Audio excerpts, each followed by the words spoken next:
बेटा सबसे पहली बात है कि हमको क्या करना चाहिए कि हमारा मेंटल लेवल स्ट्रॉन्ग हो।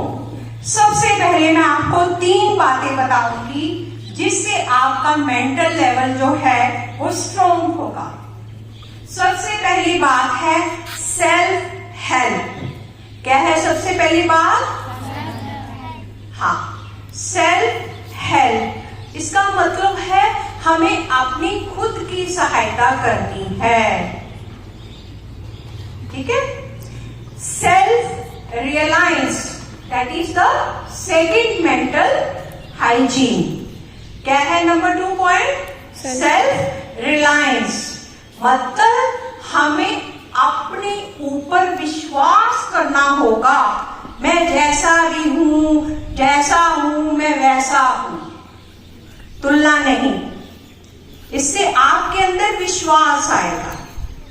ठीक है, समझ गए आप? मैं जैसी हूं वैसी हूं, मैं ऐसी ही हूं। अगर मुझे इंप्रूव करना है तो अपनी सेल्फ हेल्प करूंगी, मैं क्या करूंगा, कोई और नहीं करता। हेल्प आपको खुद करनी होगी। तो सबसे पहला पॉइंट क्या बताया मैंने आपको? Self help. Self help, very good. बहुत इंटेलिजेंट बच्चे हैं इस विद्यालय के। मैं टीचर्स की बहुत थैंकफुल हूँ। आपको बहुत अच्छा आपके टीचर्स पढ़ाते हैं और आपकी मेंटल हाइजीन बहुत स्ट्रॉन्ग है। और दूसरा पॉइंट मैंने आपको बताया self reliance, very good. Self reliance का क्या मतलब बताया मैंने आपको?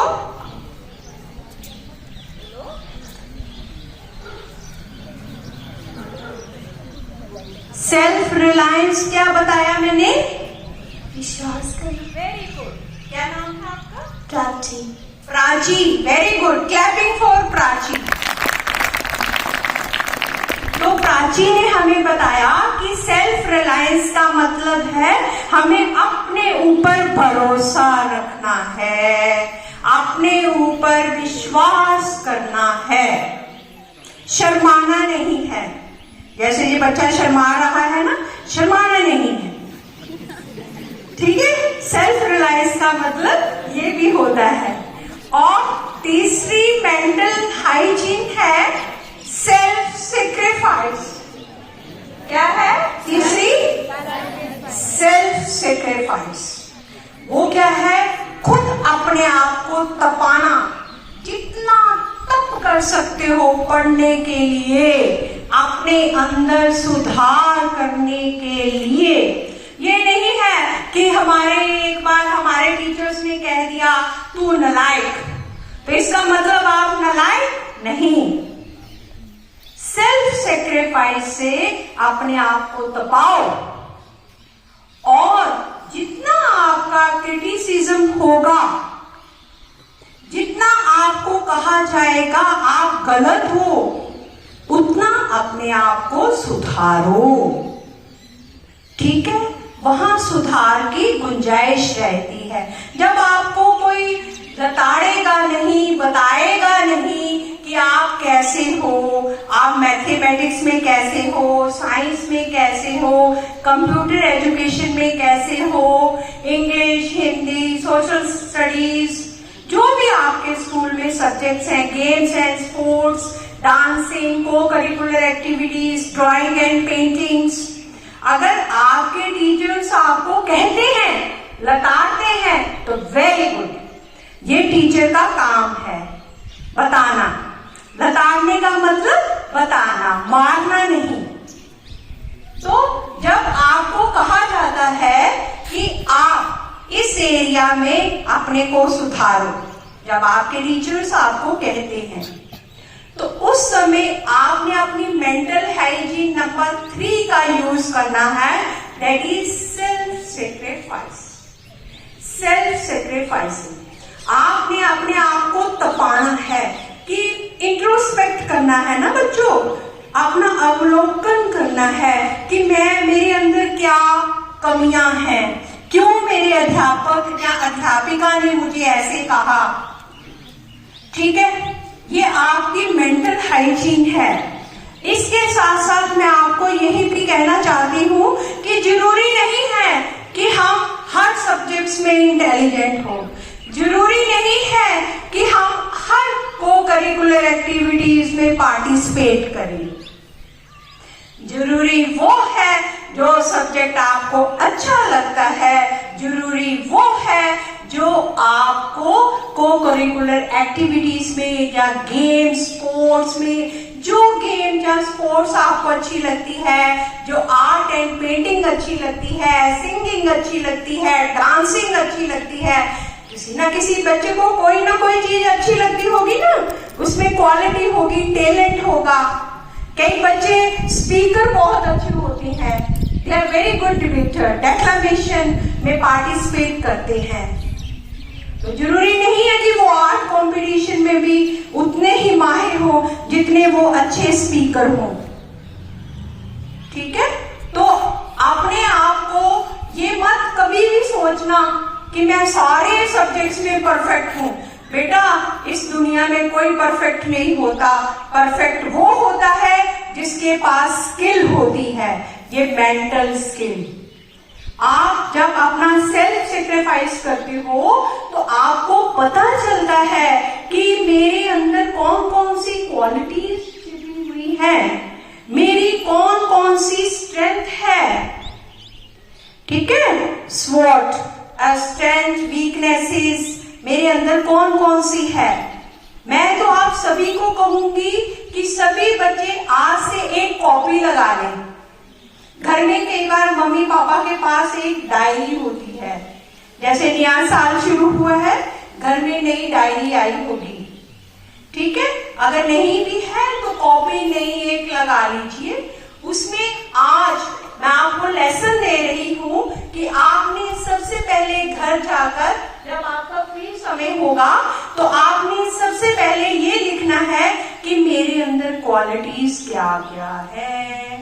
बीच में लाइन खींच देनी, एक तरफ क्वालिटीज, एक तरफ डिसक्वालिटीज। मैं क्या कर सकता हूं, मैं क्या कर सकती हूं। मेरे 10 लिखनी है, 10 वीकनेसेस और 10 क्वालिटीज। ठीक है बेटा, ये आपका आज का अगर आप ये लेसन सीख लोगे ना तो मुझे लगता है बहुत है, पूरे साल के लिए बहुत होगा, क्योंकि इससे आपकी लाइफ में टर्निंग पॉइंट आएगा। आपको पता लग जाएगा कि मेरा सब्जेक्ट सबसे अच्छा कौन सा है, मुझे कौन से सब्जेक्ट्स में अपने आप को निखारना है, बनाना है। ठीक है, आपके स्कूल में वोकेशनल एजुकेशन भी है सर? कौन सी? Physical education and BFSI। BFSI क्या है sir? Okay, banking and the other is physical education. तो आप किसी में भी अपना करियर जो है वो बना सकते हैं। ठीक है बेटा, तो आज से ही आपने सोचना शुरू कर दिया है, मुझे लगता है यह आपकी मेंटल हाइजीन है जो बहुत इंपॉर्टेंट है एडोलेसेंट एज में, जिस एज में आप जा रहे हैं 12 से लेके 18 साल की उम्र तक, 19 साल 18 साल तक। ठीक है, तो आज से आपने ये नहीं सोचना है कि मैं अपनी जिंदगी ऐसे दूसरों के सहारे चलाऊंगा या चलाऊंगी, मुझे क्रीपर नहीं बनना है। क्रीपर समझते हैं? जैसे एक पेड़ है, इसके ऊपर कोई बेल चढ़ जाती है, तो अब आप समझ लो आपको पेड़ बनना है या बेल बनना है, क्रीपर बनना है। आपको सेल्फ हेल्प का मंत्र बता दिया। ठीक है, सेल्फ रिलायंस भी आ गई आपके अंदर, सेल्फ सेक्रीफाइस भी आ गया। तो प्यारे बच्चों, मेरे बहुत सुंदर सुंदर नौनिहालों, मैंने आपको मेंटल हाइजीन की बात बता दी। ठीक है, तो आज आपकी डायरी लग जानी चाहिए एक काम के लिए, जिसमें आपने 10 पॉइंट लिखने हैं, अपनी वीकनेसेस और अपनी स्ट्रेंथ। ये आपको काम दे दिया और आप में फुसफुसाहट भी शुरू हो गई क्योंकि चलने लग पड़ा ये मेंटल हाइजीन। ठीक है, तो एक एक बच्चा जो यहाँ बैठा है हमारे भारत का बहुत विशिष्ट बच्चा है, बहुत विशेष बच्चा है। आप ऐसे ही मत समझो अपने आप को ऐरा गैरा नथु गैरा, ठीक है? You are very very special children of this school and you are very very special children of your parents. You are very very special children for your grandparents. ठीक है बेटा? तो ग्रैंड पेरेंट्स की मैंने बात इसलिए की है कि जब भी हम कहीं हमारा मेंटल हाइजीन पोल्यूट हो जाता है, प्रदूषित हो जाता है, गंदा हो जाता है, तो हमें थोड़ा सा अपने जो ग्रैंड पेरेंट्स हैं उनकी तस्वीर अपनी आंखों के सामने ले आनी चाहिए, अपने माता पिता की तस्वीर ले आनी चाहिए, अपने बड़े जो घर के हैं उनकी तस्वीर ले आनी चाहिए। क्या मैं अपना मेंटल हाइजीन मेरा ठीक है, या मैं कुछ गलत कर रही हूँ या कर रहा हूँ? ठीक है, तो ये भी मेंटल हाइजीन में आप जोड़ लीजिए। Next thing that is very important, I am going to talk about your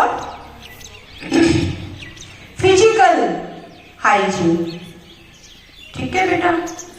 अब हम फिजिकल हाइजीन की बात करते हैं, जिसमें सबसे पहले मैंने आपको ये बोला था कि क्या आपने साफ कपड़े पहने हैं, साफ यूनिफॉर्म पहनी है, क्या आपके नाखूनों में मैल तो नहीं है?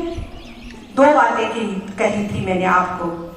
तो हमारा पर्सनल हाइजीन जिस एज में हम चल रहे हैं इस समय, इस एज में बहुत सारे विचार हमारे मन में आते हैं ना बेटा? आप सोचते हैं मैं बड़ी हो रही हूँ, मैं बड़ा हो रहा हूँ, मेरे जो फिजिकल है मैं बड़ा हो रहा हूँ, फिजिकल ग्रोथ हो रही है मेरी।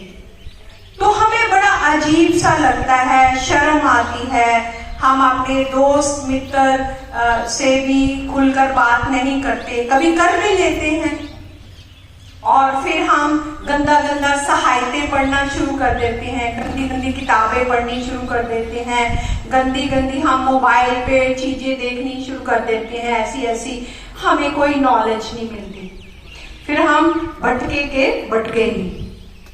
ठीक है, तो अभी आपने क्या करना है कि अपनी फिजिकल हेल्थ अगर आपकी ठीक होगी ना बेटा,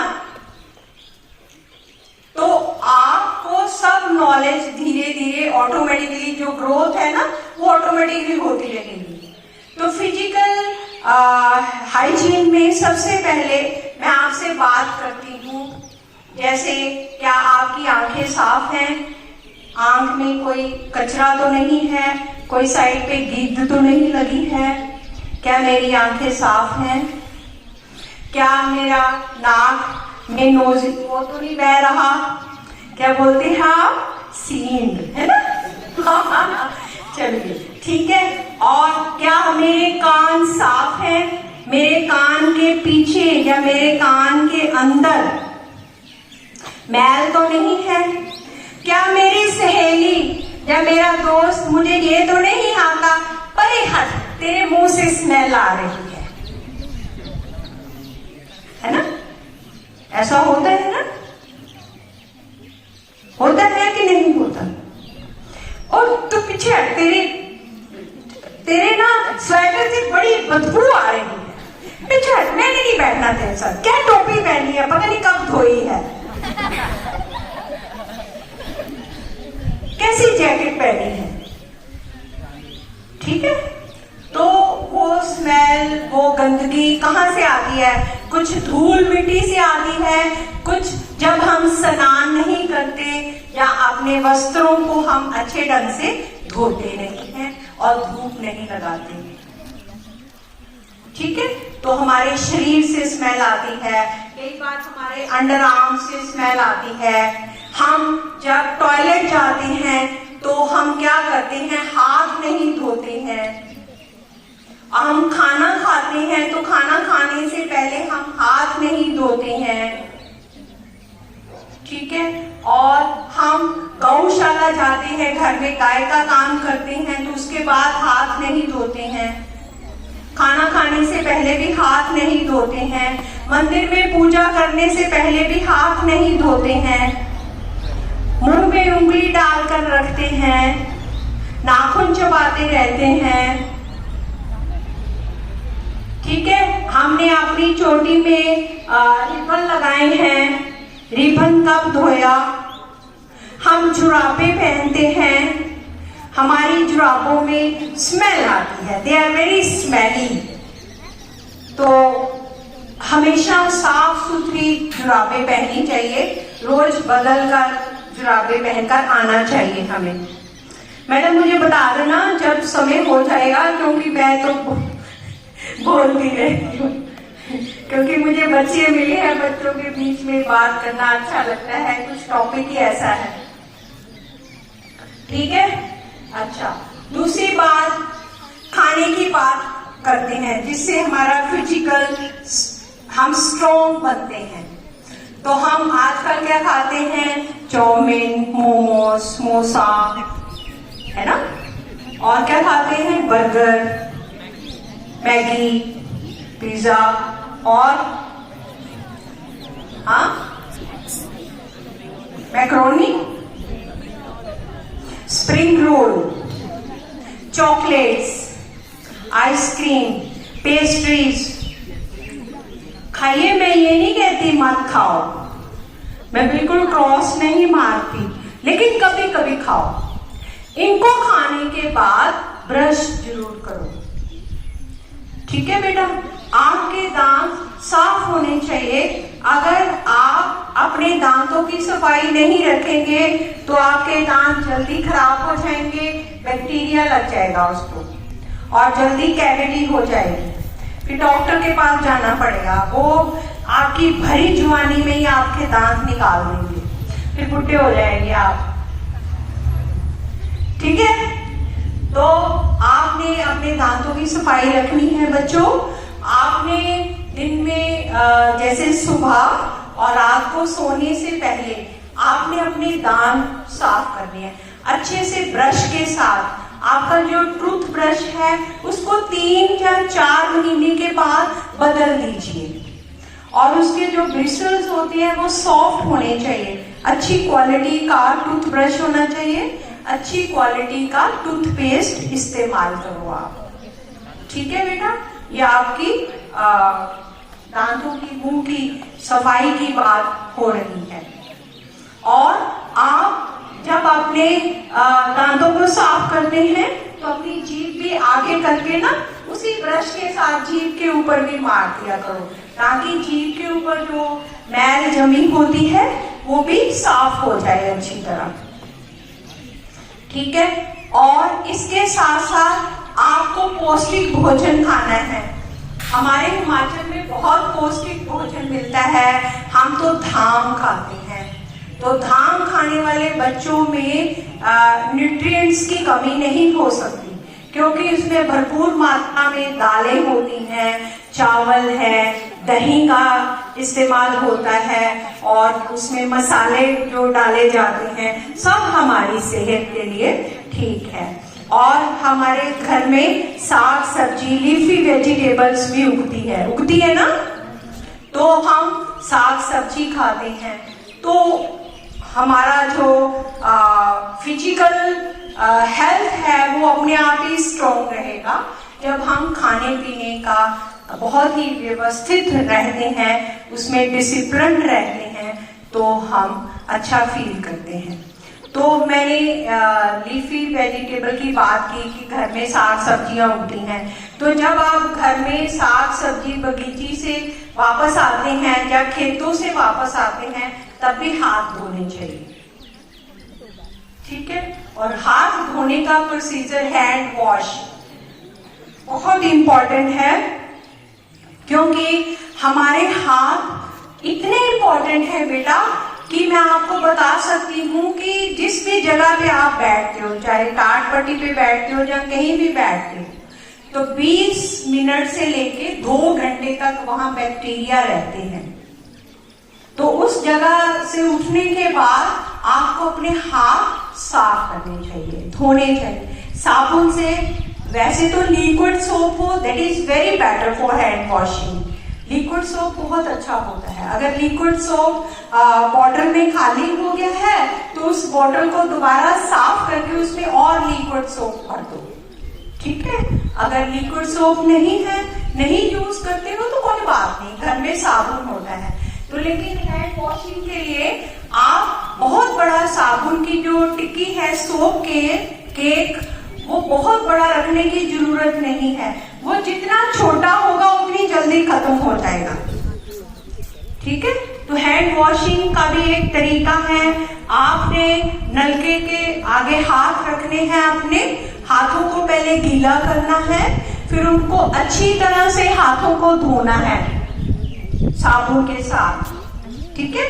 तो हैंड वॉशिंग का आपको सेशन बताया गया होगा कभी, कैसे हाथ धोने हैं? Yes ma'am. बताया गया है ना? Yes ma'am.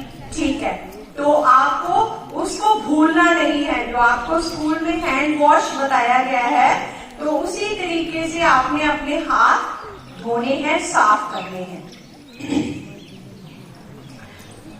और अगली बात चेहरे की बात कर लेते हैं। हैंड वॉश हो गया, दांत हो गए, अब अपना मुंह कैसे साफ करना है, ये बड़ा इम्पोर्टेंट है।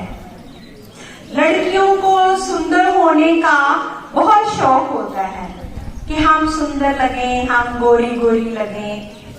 बेटा, जीवन में प्रकृति ने हमें कितने रंग दिए हैं और ये सारे रंग मिलकर प्रकृति बनती है।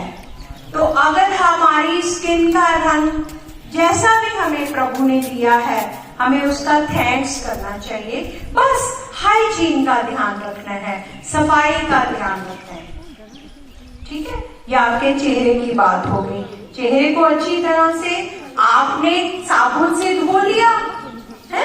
घर में कोल्ड क्रीम होती है, उसको थोड़ा सा हथेली में ले लिया और उंगली से थोड़ा सा उसको मला और फिर उसको सारे मुंह में अच्छे ढंग से सॉफ्ट मैनर में उसको हमने लगा लिया और हाथों पर भी लगा लिया, ठीक है। और हमारे कान कैसे साफ करने हैं? एक तो हमें रोज नहाना चाहिए। नहाने से हम तंदुरुस्त रहते हैं, नहाने से हमारा मेंटल हाइजीन स्ट्रॉन्ग होता है। अगर हम नहाकर स्कूल आते हैं तो हमारा पढ़ने में मन लगता है, हमें मैथमेटिक्स बहुत बढ़िया आता है। नहाकर आते हैं, दिमाग खूब बढ़िया चलता है, खेलने में मन लगता है। जितने भी फाइनेंस के सब्जेक्ट्स हैं, जितने भी बढ़िया बढ़िया सारे सब्जेक्ट्स हैं, पढ़ने में मन जरूर लगता है, ठीक है। कभी कभी आपके घर में कोई फूल लगा होता है ना बगीचे में, तो वो खिला हो तो कितना सुंदर लगता है। तो इसी प्रकार से बच्चा विद्यार्थी जब नहाकर हम स्कूल आते हैं तो हम खुद अपने आप को सुंदर पाते हैं, हमें लगता है हम बहुत सुंदर लग रहे हैं। एक बेटा हमारे यहाँ पे चीज होती है जिसको धुन्नी बोलते हैं, बटन भी बोलते हैं, है ना। तो सर्दियों में हमें इसकी सफाई भी बहुत जरूरी है। रुई से इकट्ठी हो जाती है, जहाँ हो जाती है ना, वो मैल होती है एक्चुअली, ठीक है। तो हमें जैसे ईयरबड होता है ना, ईयरबड जिससे हम अपने कानों की सफाई करते हैं, तो वो उस ईयरबड को आपने थोड़ा सा सरसों के तेल में गीला करना है, ठीक है। जहाँ ईयरबड नहीं है तो रुई थोड़ी सी सरसों के तेल में गीली करनी है। नहाने के बाद आपको उसको फिर अपने ये बटन पर, धुन्नी पर उसको अच्छी तरह से लगा लेना है, ठीक है। इससे ये होता है कि अगर हम धुन्नी पर वो सरसों का तेल लगा लेते हैं तो हमारे होंठ जो है, वो स्कूल में हम समझते हैं कि मेरे होंठ सूख गए, तो वो ये सीक्रेट है, होंठ सूखते नहीं है फिर उससे। धुनी पर जब हम ईयरबड की हेल्प से या रुई की हेल्प से सरसों के तेल में गीला करके उसको हम लगा लेते हैं तो हमारे होंठ जो है वो सूखे नहीं रहते, गीले गीले रहते हैं। ठीक है, बढ़िया बात। ठीक है, उसके बाद बहुत सारे बच्चों को आदत होती है कि जब कक्षा में टीचर पढ़ा रहे होते हैं तो कुछ बच्चे ऐसे होते हैं अपनी उंगली मुंह में डालते हैं, या नाक के बीच में डालते हैं, या कान में डालते हैं। वो गंदी बात होती है, उसको पर्सनल फिजिकल हाइजीन नहीं कहते, उसको गंदी हैबिट कहते हैं। ठीक है, उसको त्याग देना है। ठीक है, ऐसा काम नहीं करना है। तो मैंने आपको जब मेंटल हाइजीन की बात करी तो मेंटल हाइजीन के बाद तो जो आपका फिजिकल हाइजीन है उसमें तो फिर बहुत सफाई की जरूरत है। ठीक है, तो इन चीजों का आपने ध्यान रखना है बेटा, और साफ सुथरे बन के रहना है, और टॉयलेट का यूज करना है। बाहर ओपन में किसी बच्चे ने पेशाब नहीं करना है, चाहे वो लड़की है चाहे लड़का है। उससे ये होता है, अब मैं इन्वायरमेंट के ऊपर आ रही हूँ। थर्ड जो है वो हाइजीन क्या है, हमारा वातावरण। पहली हाइजीन कौन सी की, मेंटल हाइजीन। दूसरी हाइजीन कौन सी, फिजिकल हाइजीन। अब तीसरी हाइजीन की बात मैं कर रही हूं, वो है वातावरण। आपका स्वच्छ रहना चाहिए, क्लीन रहना चाहिए।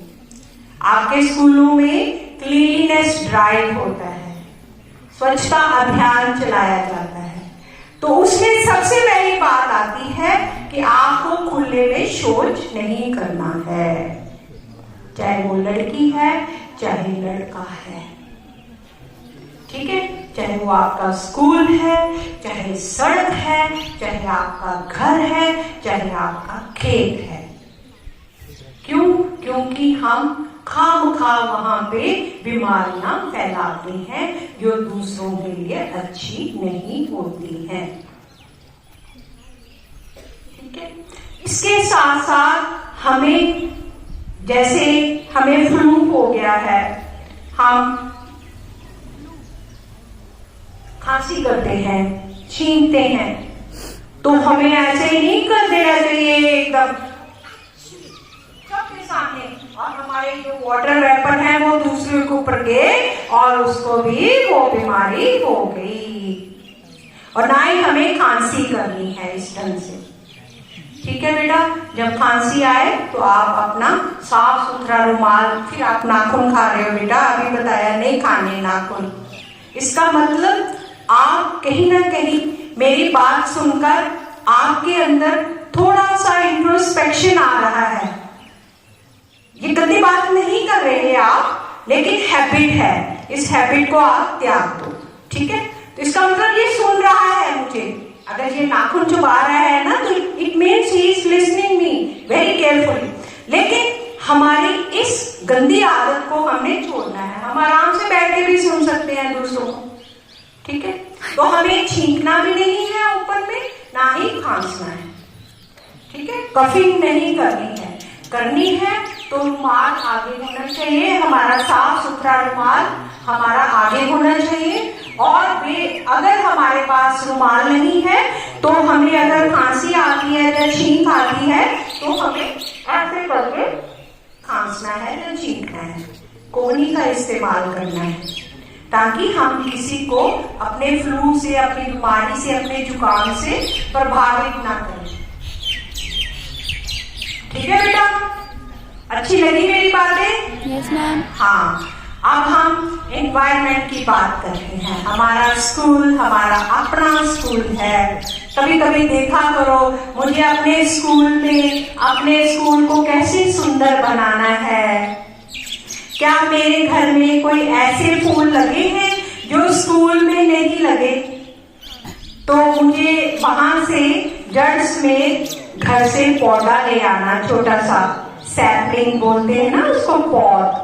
तो मुझे अपने स्कूल में आके अपनी कक्षा के बाहर क्यारी बनानी है। सीजनल फ्लावर की, है ना, मौसम की। बेमौसमी चीज तो कोई भी नहीं लगती।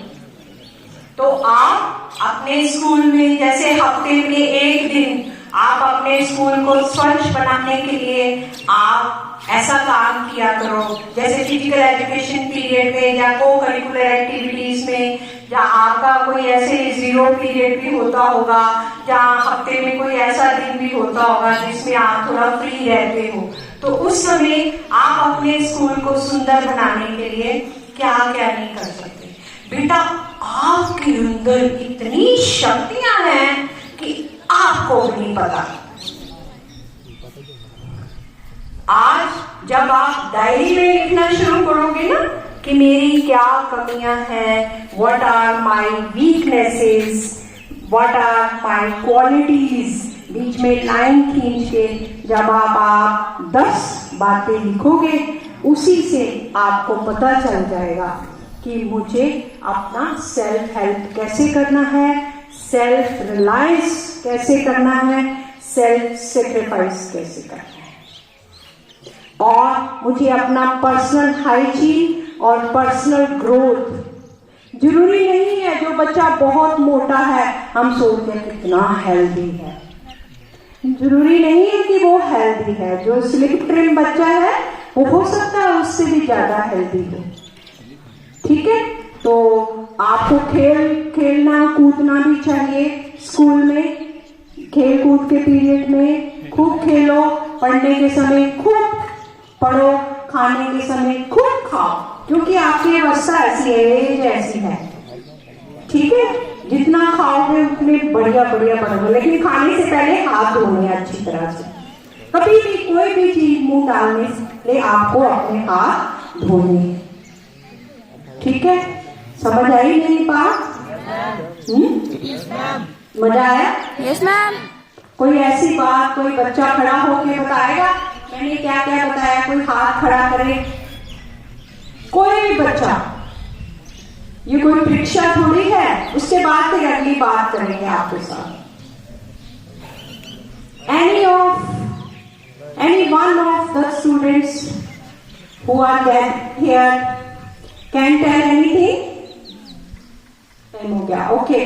तो ठीक है बच्चों, आपको बहुत बहुत प्यार, और आप मेरी बातों का ध्यान रखोगे। और मुझे लगता है ये बातें मेरी नहीं हैं, वो आपकी ही सबकी बातें हैं। ठीक है, तो थोड़ा इसके बारे में आप सोचिए, थोड़ा नहीं पूरा सोचिए, क्योंकि आपका एडोलेसेंट एज है, तो इसमें आपने अपना ध्यान रखना है। Thank you very much.